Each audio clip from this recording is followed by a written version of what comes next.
कर्जों में डूबे हुए लोग भी सुनो, जिसका कोई नहीं उसका मेरा आका है। फरमाते हैं रावी कि एक शहर में एक ऐसा आदमी था, मुफलिस था लेकिन कर्जे लेता था लोगों से। एक आदमी से उसने कर्जा लिया था, अब खाया पिया खत्म हो गया, पैसे नहीं थे, कर्जा मांगने वाले आ गए। कर्जों में डूबे हुए लोग भी सुनो, जिसका कोई नहीं उसका मेरा आका है।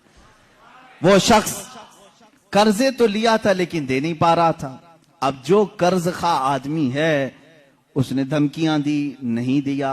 उसके बाद उसने मुकदमा कर दिया काजी के पास, कोर्ट में तलब हुआ। कोर्ट में जाने के बाद काजी साहब ने पूछा कि इसका तेरे ऊपर कर्जा है? कहा है। कब अदा करेगा? कहा देख रहा हूं। कहां से अदा करेगा? है ही नहीं कुछ भी। काजी ने कहा कल तक की तुझे मोहलत देता हूं, अगर तू नहीं अदा किया तो तुझे जेल में डाल दूंगा, जा कहीं से भी लेकर क्या इसका कर्जा अदा कर। उसने बहुत रिक्वेस्ट किया, मुझे और लंबा टाइम दे, मेरे छोटे बच्चे हैं, बीवी हैं, कौन देखेगा। काजी ने एक नहीं सुनी, दरबार से निकाल दिया गया। एक दिन का टाइम, ऐसा शख्स कहां जाए, रास्ते में रोते हुए जा रहा था। एक बुजुर्ग से मुलाकात हुई। उस बुजुर्ग ने पूछा क्यों रो रहे हो? कहा ऐसा ऐसा मामला है। कहां से लाऊं? उस बुजुर्ग ने कहा एक काम कर, घर में जा, जब रात हो जाए अकेला बैठ, ताजदारे मदीना पर दुरूद भेज। रसूल पाक सल्लल्लाहु अलैहि वसल्लम को अपने गम की दास्तान सुना, कुछ ना कुछ तो हल वहां से मिल ही जाएगा। लेकिन यकीन के साथ वो गया, डूबते को तिनके का सहारा। वो घर आया, शाम को अपनी बीवी बच्चों को जब उसने सुनाया तो सब गमगीन थे। एक दिन के बाद अगर बाप उनका जेल में चला जाए, उसका शोहर जेल में चला जाए, तो उनका घर कैसे चले। रात के वक्त तन्हाई में बैठ करके वो रोने लगा, बहुत रोया। सुबह का वक्त करीब आ रहा था, ख्वाब में उसे रसूल करीम सल्लल्लाहु अलैहि वसल्लम की जियारत हुई। कहां कहां मेरे आका को ढूंढोगे? मेरे आका ने सच फरमाया, उबगूनी फी दुअफाइकुम, तुम्हारे गरीबों में, कमजोरों में मुझे तलाश करो। रसूल पाक ने खुद फरमाया, तुम्हारे गरीबों में मैं मिल जाऊंगा। अल्लाह के हबीब सल्लल्लाहु अलैहि वसल्लम ने उससे कहा क्यों रोता है, क्यों गम करता है? उसने कहा काजी ने मुझे धमकी दी है, कल तक अगर नहीं अदा करूंगा जेल में डाल दिया जाएगा। मुझे अभी कर्जे के लिए इतने माल की जरूरत है। अल्लाह के नबी सल्लल्लाहु तआला अलैहि वसल्लम इरशाद फरमाते हैं, ए बंदे एक काम कर, शहर चला जा। शहर में जो बादशाह का वजीर है वो मेरा आशिक है, वो मेरा चाहने वाला है। उससे जाकर कह दे तुझे जितनी जरूरत है वो तुझे माल दे देगा, वो तुझे पैसे दे देगा। अब ये गरीब आदमी है, वजीर का दरबार बड़ा दरबार।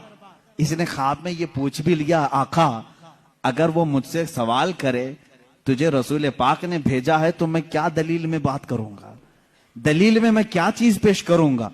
हुजूर पाक ने ये तक भी बता दिया, फरमाया उसका एक राज है जो मेरे अलावा कोई नहीं जानता, मैं तुझे बताता हूं, उससे जाकर के कह देना। अगर वो तुझसे सवाल करे कि तेरे पास क्या दलील है, तुझे रसूल ने भेजा, तो इतना ही कहना कि वजीर रोजाना तुम सोने से पहले, सुबह सूरज के निकलने से पहले पहले 1000 बार अपने नबी पर दुरूद भेजते हो, और कल की रात भूल गए दुरूद नहीं भेजे, कल की रात तुमने दुरूद नहीं भेजा, ये कह देना उसे। ये बंदा गया सुबह उठ करके उस वजीर के दरबार में, बड़ा आलीशान दरबार था, गया मुलाकात का टाइम लेकर उस वजीर से कहा मैं ऐसा ऐसा गरीब आदमी हूं, मखरूज हूं, मुझे माल की जरूरत है, अल्लाह के नबी ने तुम्हारे पास भेजा है। वो गुस्से में आया, कहा फकीरों की अब ये आदत हो गई कि मांगने के लिए अल्लाह के नबी का नाम लेने लगे कि रसूल ने भेजा। उसने कहा ना, मैं झूठ नहीं कह रहा हूं, मुझे रसूल पाक ने यह भी बताया है कि तुम रोजाना 1000 बार हुजूर पर दुरूद भेजते हो। वो अपनी कुर्सी से उछल आया और उसने कहा ये बात तो मेरी बीवी को तक खबर नहीं है, किसी को नहीं मालूम। कहा क्या कहा रसूल पाक ने? कहा कि कल तुम भूल गए थे, दुरूद नहीं भेजे। उसने कहा हकीकत में मेरे आका ने सच फरमाया, कोई जिंदगी की एक रात आज तक मेरी कजा नहीं हुई, कल मेरी जिंदगी में ऐसा दिन आया कि मैं दुरूद नहीं पढ़ सका, बहुत रोया, अपने खजाने के पास ले जाकर उसे खड़ा कर दिया। ए गरीब आदमी, तुझे जितने माल की जरूरत है ले जा, बस मेरा दिल आज से मुतमईन हुआ कि मेरा दुरूद रसूल तक पहुंच रहा है, मेरे आका की नजर में है। मैं मेरे आका को मना लूंगा, मैं मेरे आका से सुलह कर लूंगा, लेकिन तू तो मेरे लिए खुशखबरी का कासिद बनकर आया है, तू मेरे लिए खुशी का पैगाम लेकर आया है, तुझे जो चाहे ले जा। इस गरीब ने कहा, ना मुझे जितनी जरूरत है उतना लेता हूं।